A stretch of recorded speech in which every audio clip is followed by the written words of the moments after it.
This happened to me when I was around 6 years old in the mid-90s. My father was a finished carpenter at the time, and I went to work with him one day. He was working on restoring an old hotel called the Feather River Inn in Plumas County, California. The inn was built in 1915 and was also a preparatory school. It's now been vacant for a long time.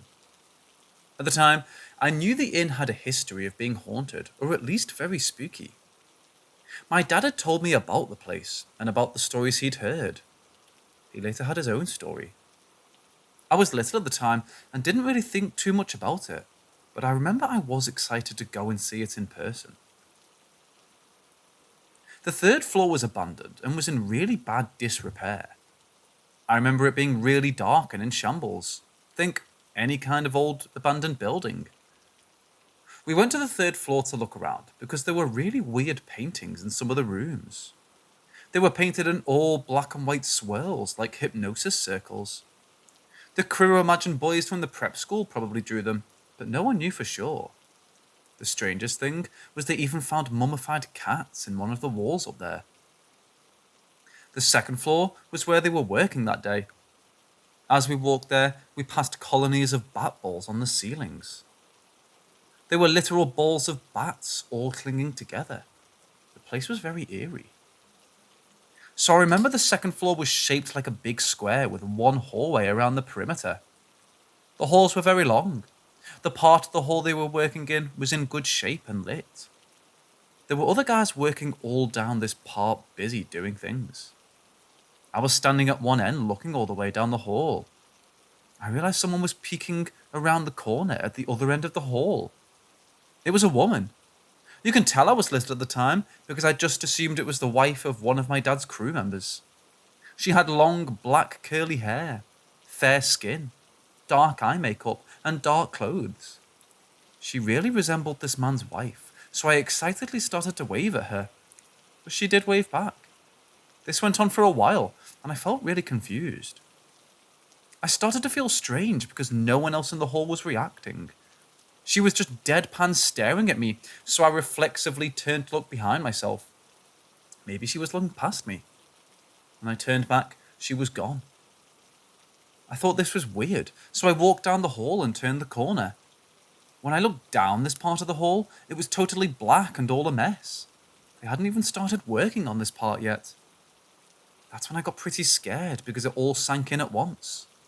I realized the position that the woman was standing in was not normal. You couldn't see her lower half at all from around the corner. It was like just her upper half was sticking out from around the side.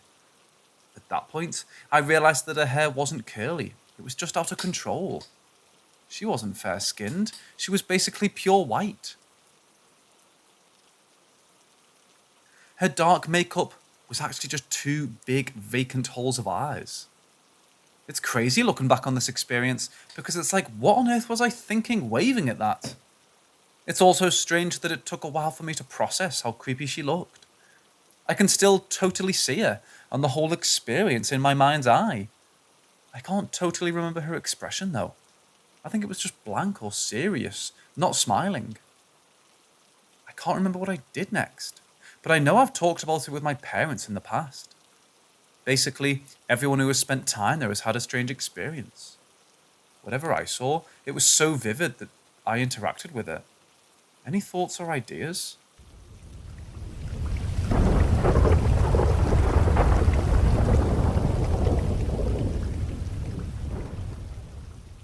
So for setting, this story took place when I was around 3 or 4.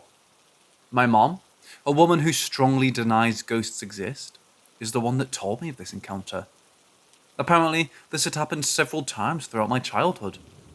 I'd repressed much of it, so I don't remember anything from it before the age of 10, but I always get a familiar feeling when I see photos of her. Anyways, on with the story. I was able to talk and play, but on this specific day, my mom had left me to play alone in my playroom while she went to the kitchen to make lunch. The kitchen was on the other side of the house, but she kept a baby monitor in my playroom so that she could keep an eye on me while she had to do other stuff around the house. At first, she didn't think much of it when she started to hear me talk and laugh. She figured I was just using my imagination. Wanting to witness this for herself, She came back to my playroom just to peek in for a minute. That's when my mom said she started to get an odd feeling. So she popped her head through the crack of the door, and she saw me looking up at something as I spoke again. I had called the thing that I was looking at Grandma. Confused, my mom asked me who I was talking to, so obviously I smiled and said Grandma, only for Mom to tell me that both of my grandmas are at their houses. But she said I then gave her a confused look and said, no, the one in the pretty red dress.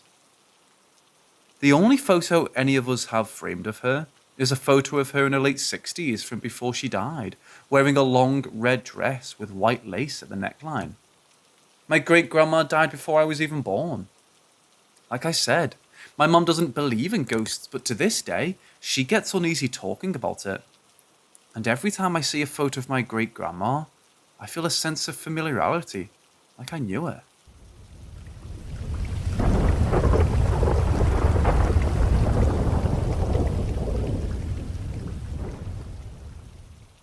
This happened when I was about 6 years old, but I still remember it well.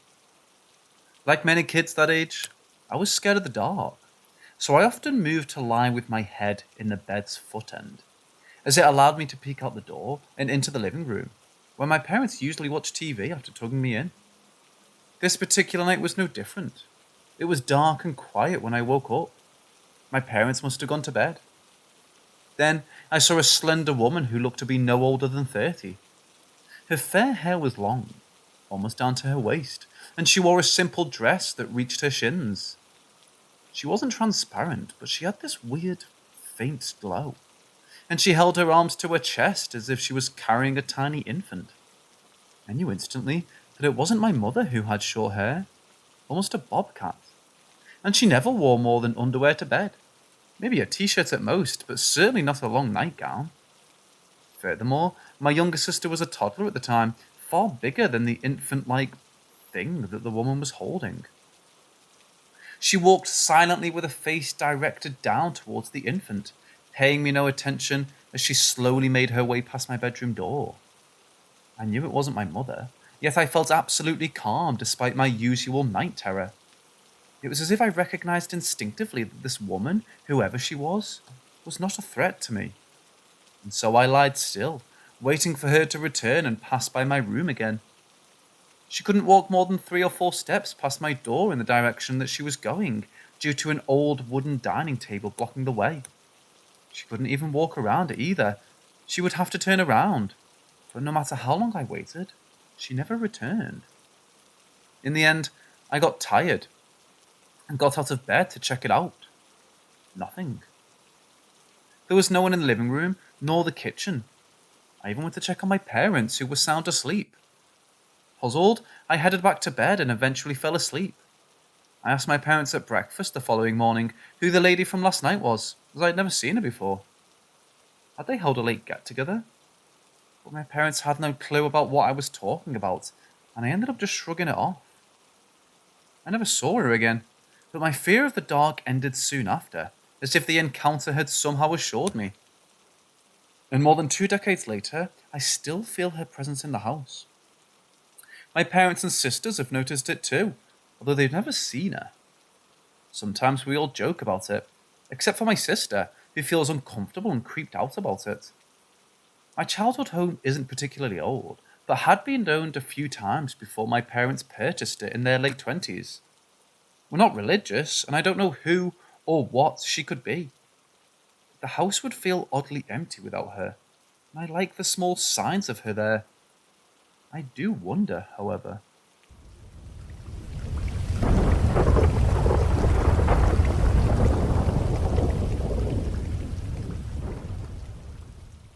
This happened when I was a teen.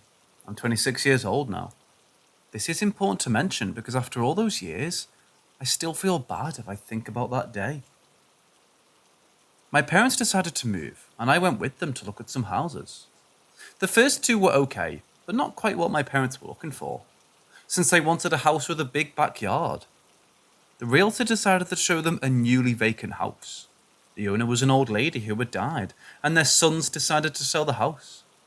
My parents aren't superstitious or religious people, so we didn't see a problem with it. We arrived at the place, The realtor opened it. We entered the garage. Everything was fine. Until I went to the living room. I almost let out a gasp because the atmosphere was so oppressive.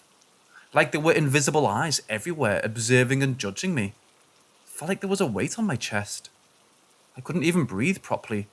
I left the room and went to the backyard to catch some air when I saw a small room connected to the back of the house. I entered it out of curiosity and saw it was a small empty room with humidity stains on the walls. Just when I was about to enter the room to see if there was anything interesting, something just figuratively punched my chest with so much sadness and anger, I almost ran screaming. I slammed the door and entered the house again, going to one of the empty bedrooms and sitting on the floor, trying to catch my breath.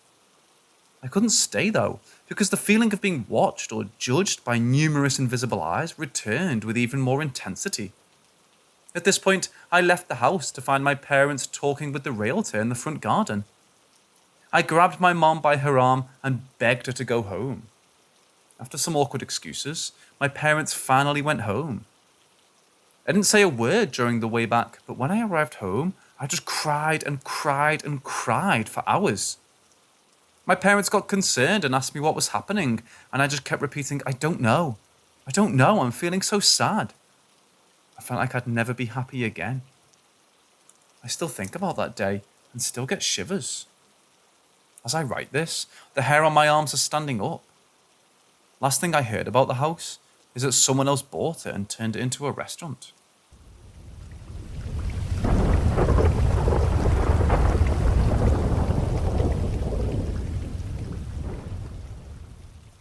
So me and my family, mother, father and sister, all moved into our house 7 years ago. Now it was a council house and the last tenants got kicked out for general bad behaviour. And basically, since the start, the house has always had odd things going on, but nothing harmful or annoying. There were the more stereotypical things like extremely cold spots and odd smells that we could never find the source of. The funny thing is my sister joked about the ghosts the whole time. Then stuff would go missing for lengthy periods of time and then just kind of appear in a very obvious place, like days or even weeks later. For me, it was a PlayStation controller that disappeared for like a week and then was just on my bed one day. And for my sister, it was a necklace that was gone for a good few weeks. Then she saw it on a bedside lamp when she came home from work. Funny story about one of the more recent happenings too. So my sister came to me asking if I had been in her room. She had heard footsteps and just felt like someone had been in there. I was just playing a game the whole time and she went to bed. Now the next day, I spent most of my time in my room. But apparently in the living room, my mum saw a girl or a woman just walk out of the room. And it freaked her out. But at the time, she only told my sister. That night, I was in bed watching YouTube when I could smell hair. Like when you're lying behind someone and their hair is in your face. It was so weird. So I started looking around and could just feel like someone was watching me from the foot of my bed. No one was there at all from what I could see, but I just knew someone was there. Eventually I got tired and went to sleep facing the wall. The next day, I was told about the thing with my mum, and then my dad chimes in saying he'd been awake all night thinking someone was in the house. But those are probably the more spooky things. Most of the time now it's cold spots, shadow people, things in the corner of the eye and just feelings of presence. The really funny thing is that the house next door is really unlucky, as in the last 3 tenants have had horrible shit happen to them. First guy we know of killed himself. Not sure how, just a rumour from neighbours. Next guy was killed by a drug dealer and his dog. Mum came back from work and saw a massive crime scene and shit. Was questioned about it if she knew him and stuff. Found out about it later from his wife while she was leaving. Horrible stuff. And our current neighbour lost one of his legs while living there. Not sure how. He is quite an older man too, so it's quite horrible. I guess we got lucky getting the haunted one, and not the unlucky one. I used to be very skeptical when I was younger, so I chalked it down to a number of non-supernatural things. But at this stage, everyone in the house has kind of accepted that we have someone living with us. We even reference them in conversation and joke with them like they're coexisting. Hopefully, they don't see it as mocking. We just don't really care because they seem benign and harmless, even if they sometimes borrow stuff.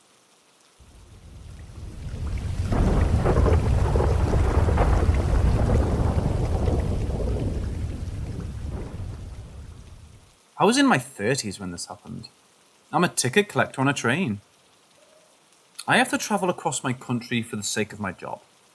It was the third or fourth week after I joined the post as a ticket collector. On reaching a destination, I thought of smoking as it is one of my bad habits. After a straight 8-hour duty on the train, I needed it. As it was prohibited to smoke inside the train, I was feeling the terrible urge to smoke.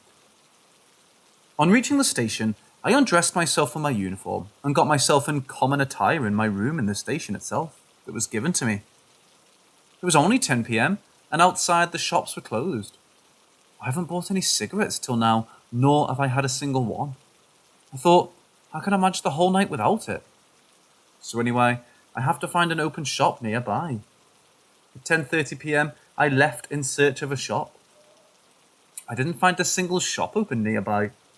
Wandering here and there, I found a group of people going somewhere. I asked them why all the shops have been closed. They told me they're not native of this place and they have to catch the train. They hurried away. After walking for another 30 minutes in this small town, I got tired, but don't know why I don't give up. Maybe it's my addiction to smoking. After some time, I felt like where I will get my stuff. I know it, and the roads are signaling me the right path. But I didn't find a single shop in the town or village. I came much further walking from the station, nearly 5 to 6 kilometers. Now at least I've decided to return to my room in the station. I have to return home early in the morning by the same train I had come here. I felt extremely tired, and I had to walk another 5 to 6 kilometers going back. On returning, I found an elderly couple with their children and a bag of luggage with them. They surely will be going to the station, I thought, and I should also join them, helping them with their bags, and the walk will be less boring. Their company, I'll also be less frightened of robbers or thieves. Introducing myself was easy, and they didn't show any discomfort while introducing themselves. They told me where they're from and where they're going. The man told me that this was his in-laws' house, and they're returning home.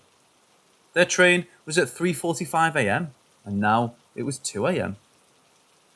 I noticed my watch and my black and white keypad mobile, and noted that I had walked almost 3 to 4 hours continuously for a single puff of a cigarette. It was 3 a.m. when I reached the station. The station asked me where I was. As I was new in this job, I feel hesitant to inform you that I smoke, and it will be a red mark on my reputation. I slept for only 2 hours in my room. At 5:30 a.m, hoping to find the shop, I came out and I found 2 or 3 shops open and went there. I asked the shopkeeper why the hell all the shops were closed yesterday so early. The words that came out of his mouth totally surprised me. He said their shops were open until 2 p.m. I asked another shopkeeper their answer, and it was also the same. They told me that shops near the station are open until 2. The place might be a village or a small town, but the station is a junction with thousands of passengers passing by every hour. Suddenly, my phone rang. It was from home. It was my father. He said there was bad news. My friend since my childhood was no more. I was frightened more than being downcast. I felt myself freaking cold and ran towards my room and locked myself in. I caught my train at the scheduled time and calculated my puzzled experience, i.e., the relation between the death of my best friend and last night's experience, because he was the one who always hindered me on my smoking. He always told me to stop smoking. He's always been my barrier to my smoking.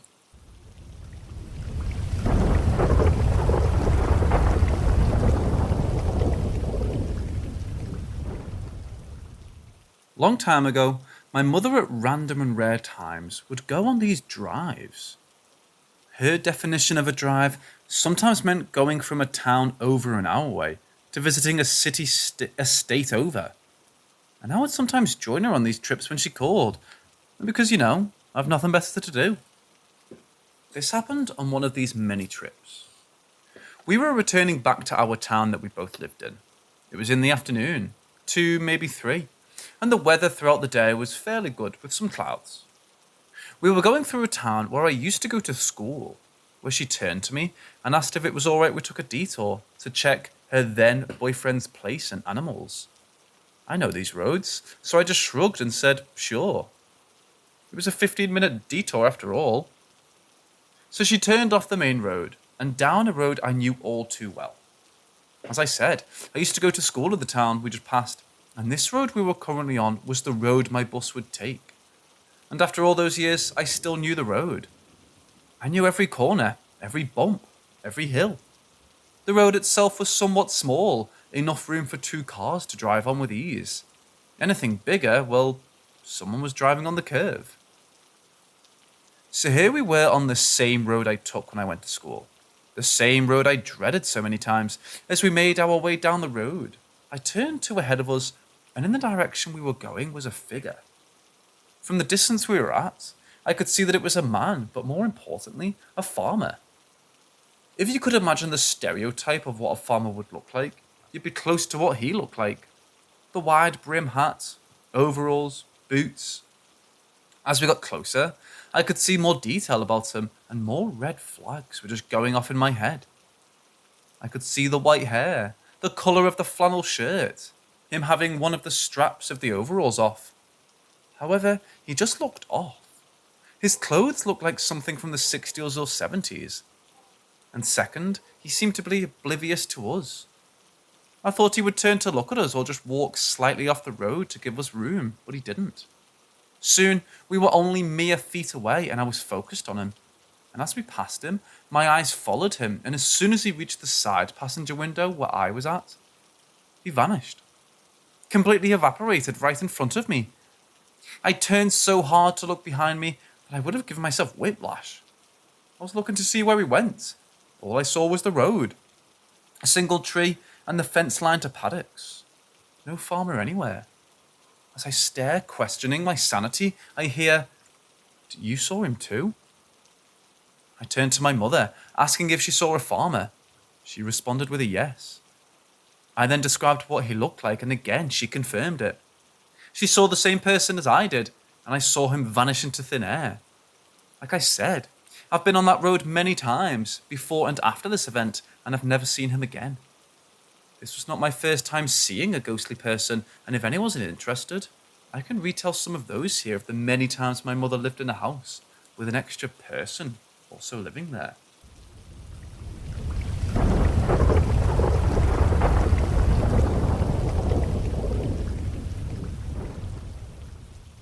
About a year ago, I was in a very dark place, spiritually and emotionally.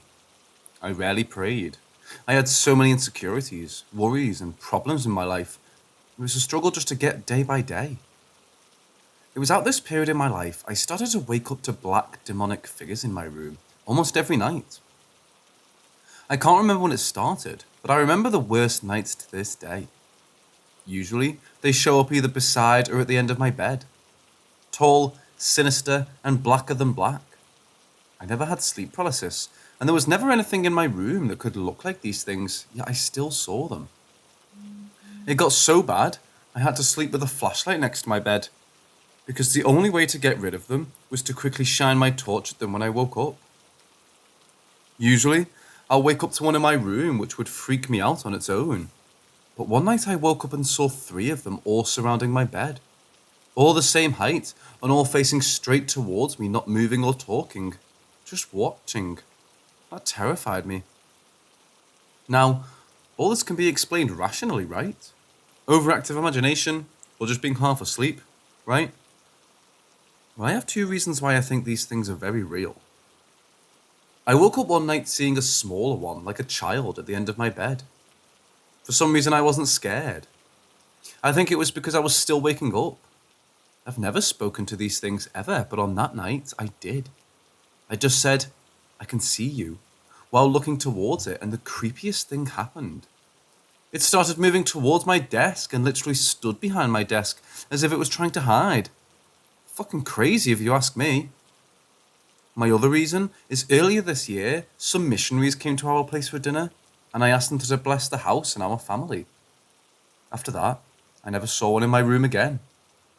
Call it coincidence. I don't think it is. I think those things were very real. I don't tell anyone in my family because I think they would be creeped out to say the least, and I don't want to scare them.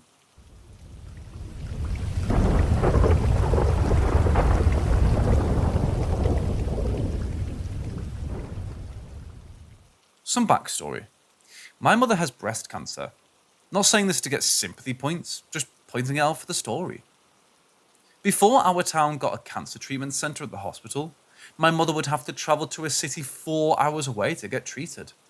At times, this would be 3 days. She'd leave, get treated, and then come back on the third day. At this time, my brother was in his early teens and was going through that rebellious stage of his life. So guess who gets called to look after him when my mother does her treatment? Day 1. My mother leaves early about 6 in the morning and tells me she would send me a text once she gets into her hotel. I, who came around yesterday so my mother could leave early, told her to have a safe trip. Eventually, my brother wakes to get ready for school. I give him his lunch and he's off. I spend my day just sitting around my mother's house, keeping her cat's attention, giving the dog some food, watching TV, the basics really. Sure enough, my brother returns back from school and we do the typical brother things. Night comes, he goes to bed, and I stay up for a while watching TV. About 10, I turned it off and made my way to the spare room, where I was staying while Mum was away. I get underneath the blanket and close my eyes. As I could feel myself on the verge of sleep, I heard it. Thud, thud, thud. The sounds of footsteps like someone was quickly moving back and forth through the living room. My eyes shot open.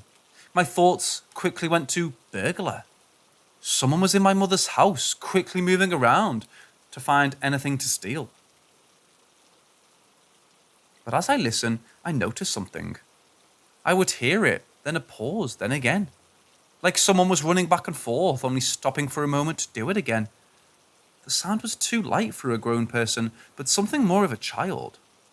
I sighed, believing this to be my brother.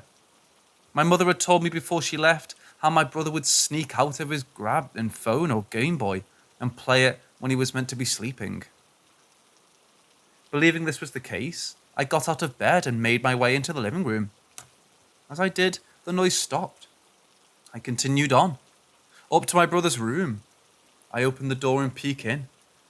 He looks like he's sleeping, but looks can be deceiving. Returning to the living room, I decided to pretend to have fallen asleep on the couch so I could catch my brother in action. Somehow I fell asleep. I awoke to something brushing my nose. Turns out it was the dog. I looked around to see the slightest of light coming in the windows. If I had to guess, it was maybe 2 or 3 in the morning. Tired, I get up and make my way back to my bed. Once again, as I felt myself about to drift to sleep, the noises started up again. In my tired state, I just noticed that there were possums on the roof and fell asleep. Day 2. It was Saturday, so I let my brother sleep in. The lazy bastard didn't get up until 11. They went well. We hung out, had lunch, played some games, nothing really major. Well, not until that night. Once again, I stayed up while my brother went to bed, and again, around 10, I turned off the TV and went to bed. Sure enough, as I was about to drift off, thud, thud, thud. Those damn possums, I moaned to myself. Then I heard a little girl giggle. My eyes shot open after hearing that, and the running resumed. I sat up hearing the playful running back and forth in the living room. I just sat there trying to figure where the little girl giggle came from. It sounded like a 7 to 10-year-old. I turned on the window, seeing the next door neighbour's light still on. I began to think the noise I was hearing was coming from them, that they had a little girl over and she was just being a pest. A good possibility, except for one thing. The couple who lived there were old and didn't have any grandkids. I heard that giggle again much clearer now, like it was just in the living room which was outside of my door. Needless to say, I didn't sleep that well that night. Day 3. That morning I was uneasy, but was glad my mother was returning. About 1 p.m, she got back home and I began to pack up to return home by myself. But the events of the last 2 nights still stuck with me as I returned back to her. Getting the courage, I asked her if she ever heard a little girl at night. Oh, her, my mother states. Yeah, she's quite a mischievous one, isn't she? I just smiled and left. I spent other nights there looking after my brother, but never heard from her again. And when my mother moved to another house, with another ghost.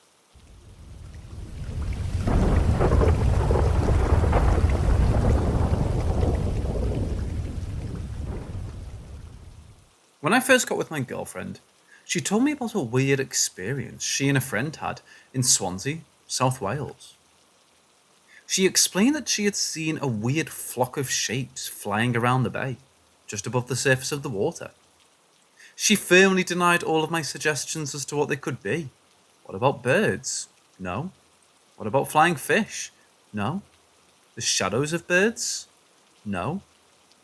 There were a lot of kite flyers down on the bay. Was it the shadow of a complex kite? No. We discussed it for a bit and then moved on to other things.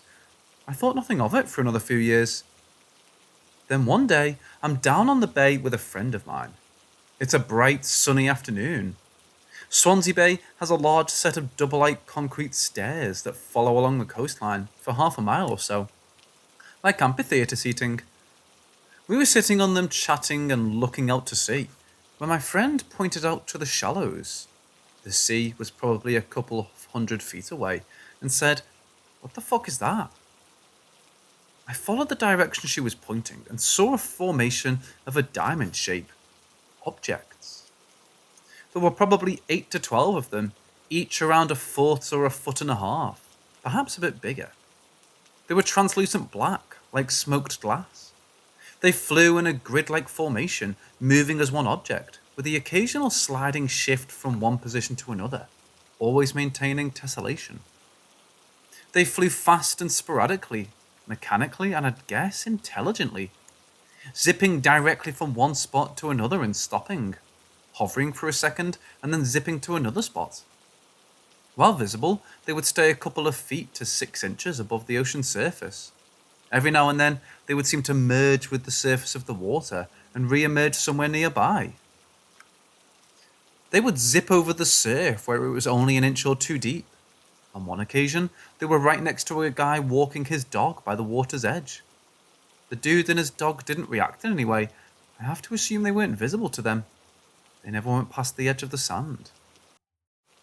This lasted a good 5 minutes or so before they merged with the surface again and never came back.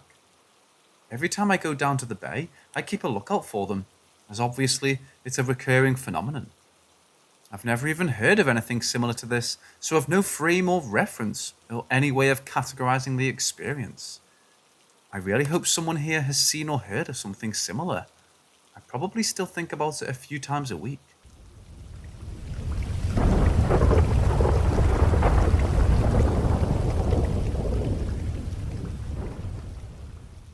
As part of my doctorate, I was hired as a lab assistant working with pediatric treatment.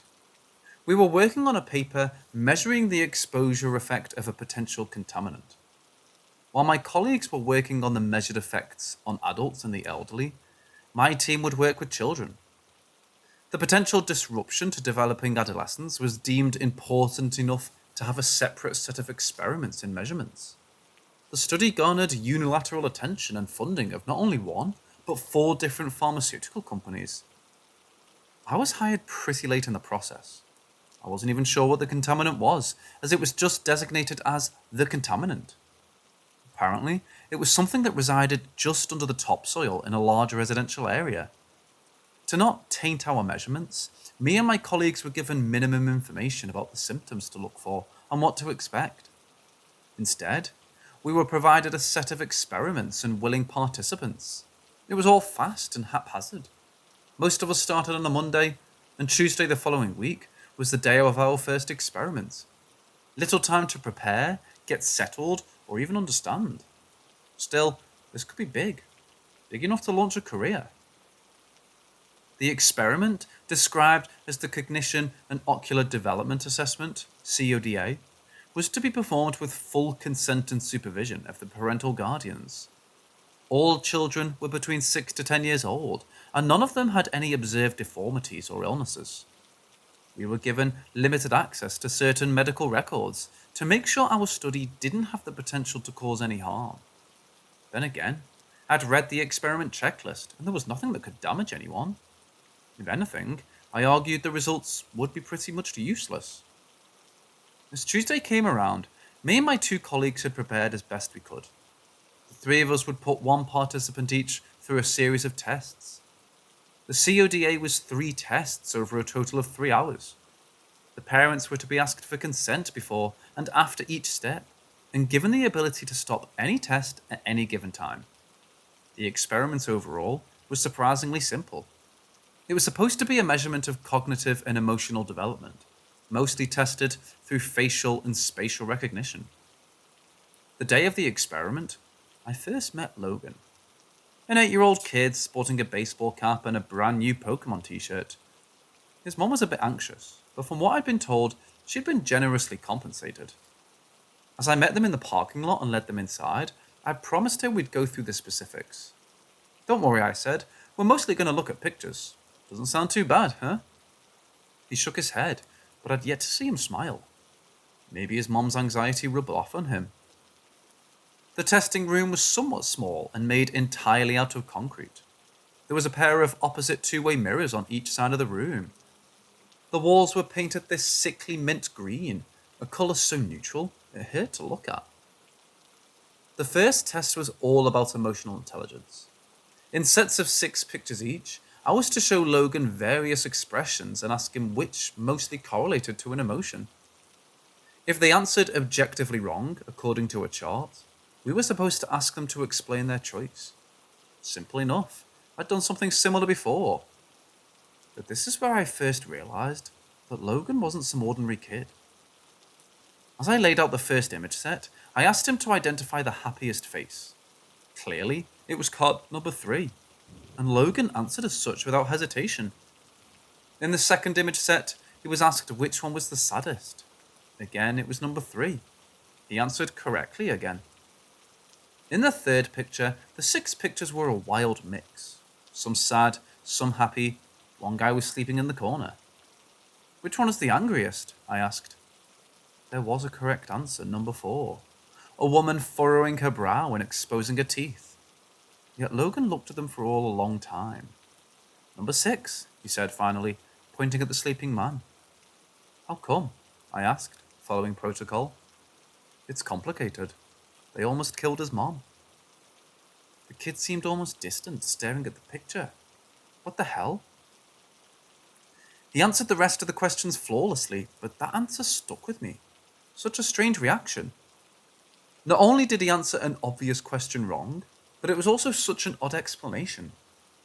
Logan himself seemed to have trouble finding the right word for it. The second test was similar, but there were new cards. In sets of 3, Logan was supposed to explain each emotion presented by the people in the pictures. Happy, sad, angry, scared. It was similar to the first test, but much more detailed. For every image, there will be a description and a short explanation given by the participant. We pressed forward. First 3 cards, no problem. Happy, happy, sad. Easy explanations. Second set of cards, same result. Surprised, sad, sad. But when the third image set came along, I didn't know what to say. 3 people, all completely neutral. Not a single emotion on their face. They looked almost computer-generated. Logan didn't skip a beat, though. "She's scared," he said. "She doesn't know why she's doing this." And, what about this one? "Oh, he's hungry. He just doesn't show it." "Hungry? Is that an emotion?" "Yeah, he's really hungry. Dangerous." And the third one? Logan took a long, hard look. After a few seconds, he looked up at me, almost like he forgot about the picture for a while. "Okay, I think he's obstinate." "Obstinate?" "Yeah, obstinate." "What do you mean?" "That's what he is. I don't know a better word for it." So why is he obstinate? He saw something he shouldn't have. We continued with several more image sets, and Logan gave mostly ordinary answers. But every now and then, he'd throw in something absurd sounding. Obstin was the first, but there was also EDR, gold, and SRIP. The descriptions were outlandish and frankly nonsensical. Adder. He started too long into the light. Galb. He didn't go swimming, but his feet are still wet. Srit. He fell between the cracks. By the time I was about to start the third experiment, I had a few moments alone with Logan's mom. Still anxious, she held her arms close to herself and didn't meet my eyes. We'll be done in a bit, I said. He's doing great. He's such an imaginative child, you know, she nodded. He makes up things all the time. You should see his drawings. Does he have any trouble at school? No, not really. No, she smiled. Well, mostly not. Some of the other kids can get a bit creeped out when he starts making things up. I checked the clock. It was time to start the final experiment. All kids have a quirk or two, I smiled back. That's what makes them kids. The final experiment was about recognizing places rather than people. One by one, I was to show Logan pictures of various places. Ordinary places like supermarkets, playgrounds, and factories. They were pretty easy to recognize. First, I'd show him the pictures. Then I'd ask him to describe the scene. Logan didn't seem to mind. The pictures themselves were easy enough for Logan to recognize.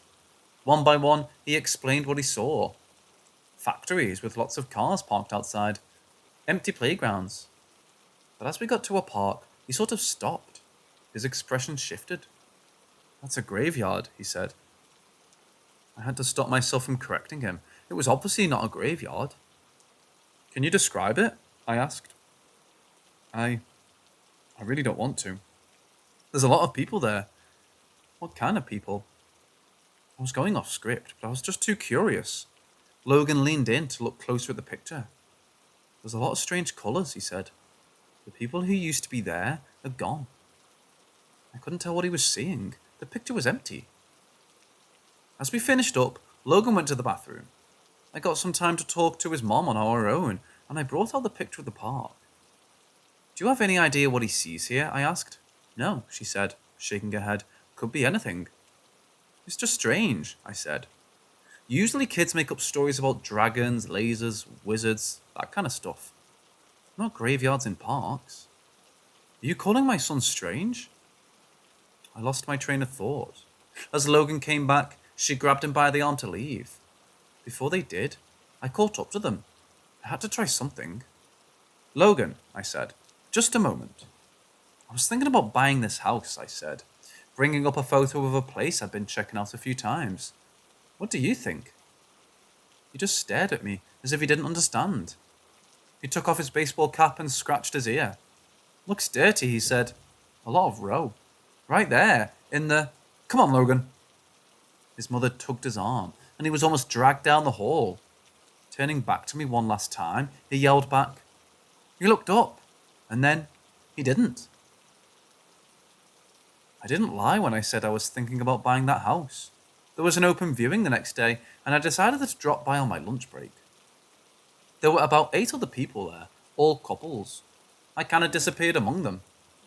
Maybe I wasn't being considered as a serious buyer. The place was a bit too large for me after all. As the realtor ran off to speak to a pregnant couple, I stopped in the foyer. I had this strange feeling in the pit of my stomach. Row, I whispered to myself. Right here. Just saying it out loud almost made me feel it. It was something so specific, so unique. It wasn't an emotion as much as it was an experience. A story. I could imagine myself lying on the floor, looking up at the wood-brown ceiling. I could feel my back growing stiff, as if I'd been lying down for too long. I could feel my eyes growing thick, like blinking through mud. Every breath a conscious effort. Arms unresponsive. A prayer for my heart to keep beating. Then, nothing. Row. To look up and then to not. I had this strange understanding. Like I'd seen something I wasn't supposed to. Didn't the kid have a word for that too? God, I felt sick.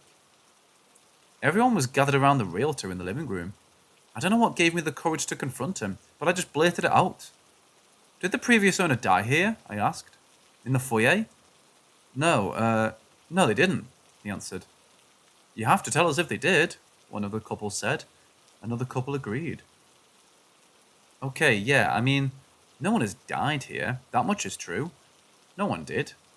But yes, they were found unresponsive in the foyer. There were loud sighs. A couple immediately left. Another left shortly afterwards. There was a queue to talk to the realtor, and within 10 minutes, I was the only one left. Row or not, I got the place too cheap to care. This made me curious as to the words the kid did use to describe the various places and emotions. Over the following days, as I transcribed our findings, I started thinking about them a lot more. Staring into the light too long. To get wet feet without swimming, it was all just cryptic nonsense. But what I'd felt that first night in my new house was raw. I could feel it. It was the right way to describe it. One night, as I stood in the bathroom, I thought about the word adder. It was what Logan had used to describe staring into the light for too long. It felt fitting, but I didn't know if I'd experienced it. I tried looking up into the bathroom light and just saying it out loud, but I didn't get the same feeling as when I'd said row in the foyer. This wasn't it. This wasn't adder. I sort of gave up on it after a while, but as I was watching TV, the thought came creeping back to me. There was a news segment about a patient with severe brain damage, a woman who couldn't breathe on her own or speak. She was aware in a sense, but completely imprisoned in her body. The segment focused on how her family was caring for her, but I just leaned in closer and looked at her. Ada, I whispered to myself, that's it. And it was. No question about it. She was Ada. From staring into the night too long, I could feel it, understand it. Over the next couple of days, I started chasing Gald. The world meant someone whose feet were wet, despite not swimming. It took me a while to get this one, but I finally found it in a newspaper article online. I felt galled from reading about a man who had died from an overdose down at the beach. His body had apparently choked itself, causing him to sweat to death. As he was homeless and living close to the beach, he had been found by a couple of teenagers building a sandcastle. But that feeling of drowning on dry land, next to the ocean, that was galled. With the right word, I could feel it. I could empathize in my mind. I could be there with him. But the final word I'd noted, srit. That was a difficult one. Over several days, I looked all over the internet. I searched forums, read obscure articles ranging back to the 90s, but I just couldn't shoot blindly into the web and hope for the best. I had to find out more, get something substantial. That thought made me take a step back. What about the photos? The photos we had shown Logan in the first place. Who were the people in the photos? I checked the inventory list for the experiment. Most of the cards were just mentioned as a number and an emotion, but I noticed that some of the faces were repeated with the same actors. All the cards which Logan had gotten right were repeated at least once, but the weird ones? Those were unique faces. The lighting was different. They didn't show any peculiar emotions, they were just strange people. A bit off. I took a few photos with my phone and tried to do an image search. I couldn't get a single hit. These pictures simply weren't available anywhere online. The ordinary emotions displayed could be found on various stock image sites, but not the strange ones that Logan pointed out. Finally, after a few hours and dozens of pages clicked through, I did find a picture that looked like one of the models, but in a completely different setting. And this was freaking weird. The picture I found online was from a social media profile. The profile, in turn, portrayed the user page of the very same homeless man that had drowned in his own sweat from an overdose. The same one I'd read an article about. But the article was written just a few days prior, and the picture must have been taken at least weeks ago. Listen, I don't know if you can get this. What Logan did was to perfectly describe, using one of his made-up words, exactly what was about to happen to that man. The man who galled, who overdosed on the beach. I mulled the whole thing over in my head countless times, and I finally just gave up. I had to talk to Logan again. I did the creepiest thing I've ever done. I tracked the kid down at his school. The following day, he was about to get on the bus back home. I waved at him from across the parking lot. He was surprised to see me and couldn't place me at first. Then I could see him recognize me, like something lit up in his mind. "Hey," he called out, "science man." "Hey Logan," I called back. "How's it been?" "Good," he said. "You're not here for more tests, are you?" He stopped a few feet ahead of me. "Actually, I'm just here to ask you about that language of yours. Those strange words you use. How do you come up with them?" "That's easy," he said. "Once you start talking about it, you kind of don't stop. After a while, you just feel them, you know?" "So where did you learn it?" I asked. "Anywhere special?" "I think I always knew," he shrugged. "Like, it's weird. Like listening, but not to a sound, but like a colour. It's just sort of there, inside. So you can always see it? Because sometimes you said people in pictures were just happy or sad, ordinary things. Well, sometimes those things are easier to see. You said I should answer fast, not, accurately. So you can see it now," I chuckled. "Anywhere? Here with me?" "Sure," he smiled. "Just stand still for a bit." Logan looked at me for a while. As I met his eyes, I could feel something. It was that feeling again. Obstinate. To see something I shouldn't have. Right there in that kid's eyes. He knew something. Strangely enough, it wasn't him that broke the silence. It was me. "Athos," I said. I didn't know why I said it, but it took Logan by surprise. The one who shouts until they listen," he said. "That's what it means, right? I think that's me." "I don't know," I said. I'm sorry, Logan. I don't know why I said that." "Did you see it?" he asked, almost excited. "Do you see it now?" I want to say that I didn't. I want to say I saw nothing. That'd be a lie. A million little words crept into my mind, and as I stared into that kid's eyes, I saw something I shouldn't have. Now, it was all becoming clearer. The more words I knew, the better I understood. The word I'd looked for, srit, was a lot more complex than Logan had made it out to be with human words. It was contextual. The man had died in an earthquake. He fell between the cracks. No, he hadn't. He was going to. It was describing events destined to unfold, but it was also describing something that had happened. Was it both? Neither? "I see it," I admitted. Right there, I could feel the parking lot falling away in insignificance. With a single unspoken word, we could tell each other infinite things. These mundane expressions were just the tip of the iceberg, a dumbed-down shadow of what was truly being said. The words told us of things that were, things that could be, and things that currently were. And in that moment of silence, of understanding, I heard the vibrant colours so clearly I could almost see them. They were piercing into my mind, forcing themselves into my understanding, screaming to me that once you understand something, you can't unlearn it. I forgot to breathe, as to not accidentally say something I shouldn't. "You weren't talking about the picture I held up in the test. You were looking at me," I said. "Obstin. I'm Obstin. You didn't even look at the picture." He didn't have to answer. I knew it was true. It was written into the word itself that my realization would come.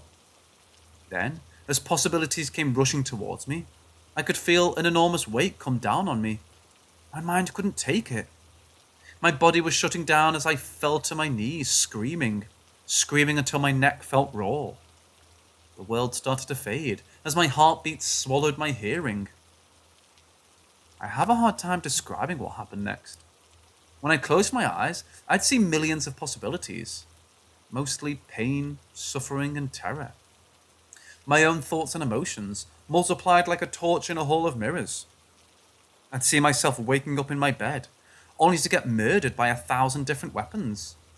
I'd see myself drowning in my bathtub, breaking my neck, falling down the stairs. Death.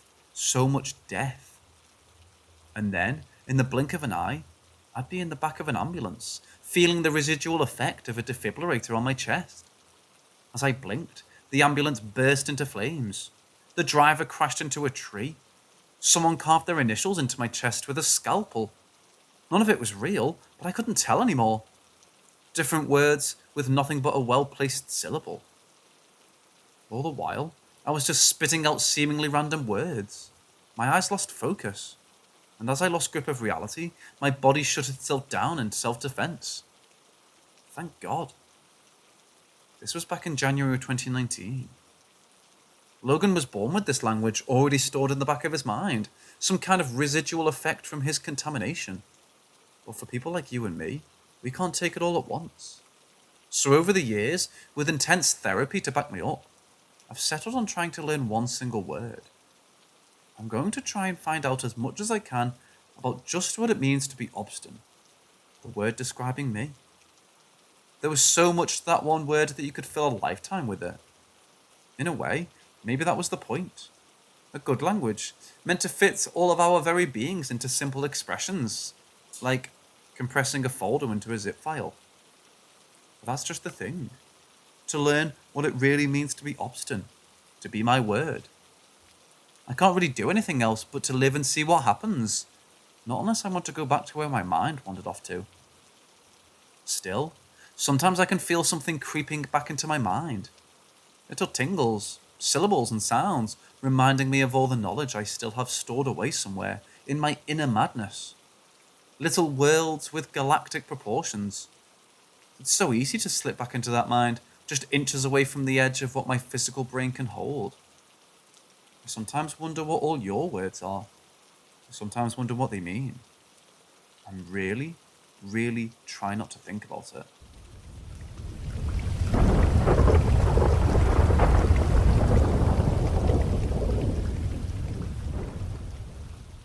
My girlfriend and I were just chilling late at night on a Tuesday about 2 weeks ago, in our apartment. We had just been having a good night, and it was about 3 a.m, so we just turned off the TV and started to try to sleep. Suddenly, there's a banging on the door. Our dog is flipping out and growling and barking at it. My girlfriend and I are like, what the fuck, seriously? And we look at the time, it's exactly 3:02 a.m, so we're pretty freaked out by the aggressive banging. My girlfriend looks through the peephole and sees a very large man just standing there. He looks to be in his late 30s.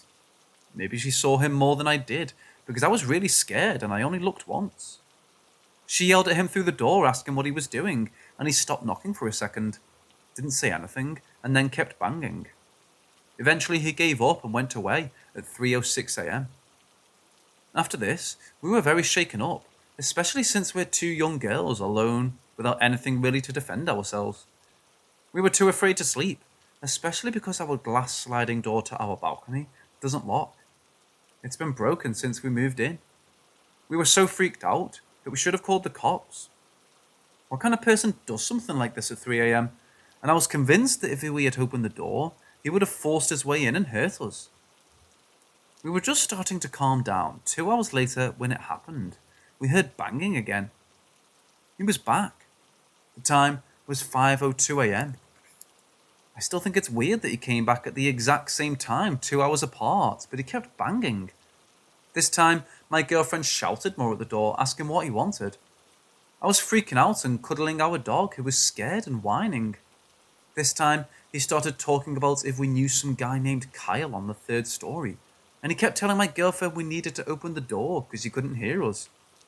At one point, she touched the lock by mistake, and he seemed to dart forward really fast. Eventually, she shouted to go away, it's the middle of the night, and he said sorry and left. We were freaked out after that and thought we should have called the cops, but to be honest, we don't like cops, and are stoners, with like a sheet of acid in the closet, so we don't really want them involved. But we told our apartment front desk. We thought it was over, but then on Saturday, 4 days later, this guy came back again. This time it was during the day around 11 a.m, so my girlfriend opened the door even though I was still scared and didn't want her to. He told us we were hot, and he wanted to take us back to his apartment, and he watched us from his balcony all the time.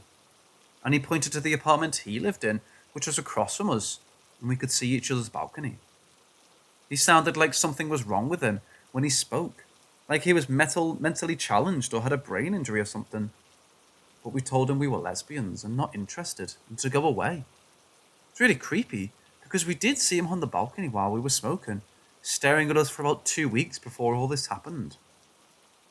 We reported again to the front desk because now we knew where he lived, and they took the situation very seriously and said they think they know who that was and that they couldn't say much, but he wasn't supposed to be there and isn't on the lease.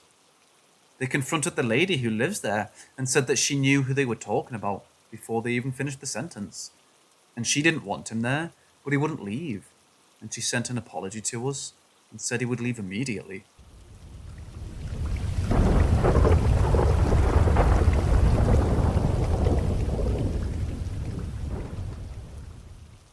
My parents put me in a new high school when I was starting my sophomore year. I didn't know anyone except my older male cousin, who was in the grade above me. My parents dropped me off and I saw my cousin Anthony. He was waiting for me. I was 16 and previously homeschooled for the past 6 years. My parents called him and said I was nervous and asked him to help me. He greeted me and said I could hang out with his friends.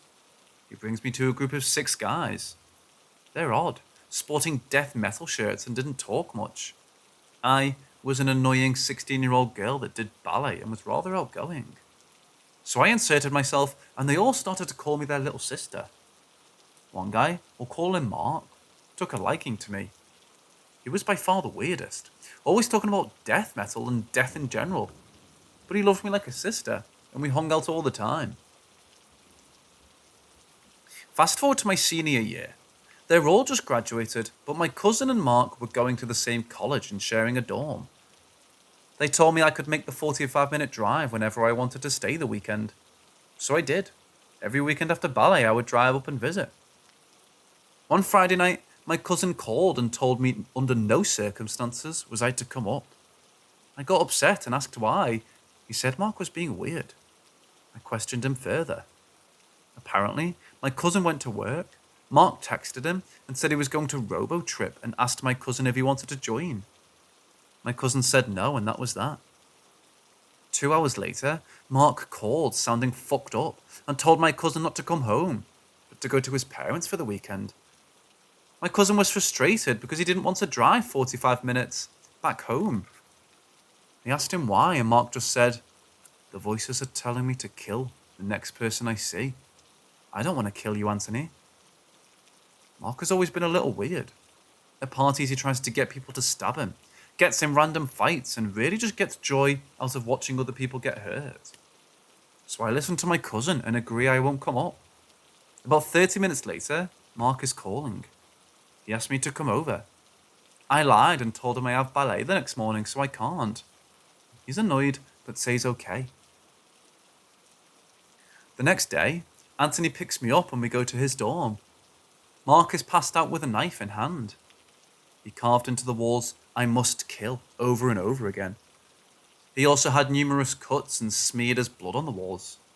We took the knife and woke him up. He said he started a robo-trip and then heard voices. The voices were telling him to kill. Pretty sure if I would have gone over there, I'd be dead right now.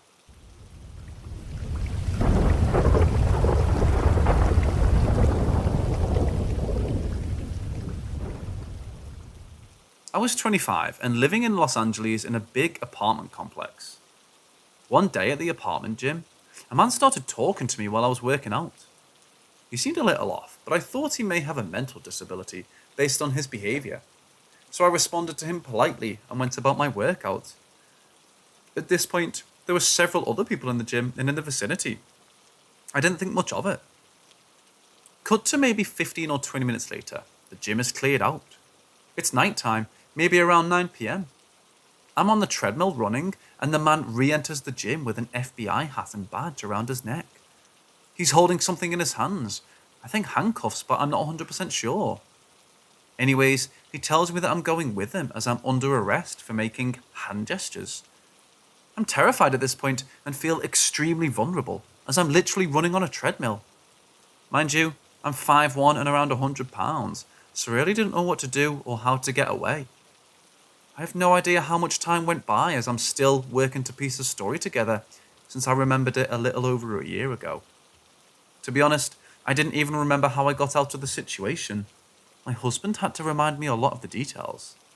But thankfully, at some point during the encounter, a woman came into the gym, so I got off the treadmill and ran back to my apartment to call the police. I had my husband walk over to the gym just to make sure the guy wasn't still there and going after the other woman. He was gone. The police showed up and only mildly cared. Gotta love living in a big city. However, our apartment building cared and was able to identify the man based on the surveillance video. I assume he was immediately evicted as I never saw him again. The leasing manager said she knew who did it before they even saw the tape, and he'd been a problem for a while.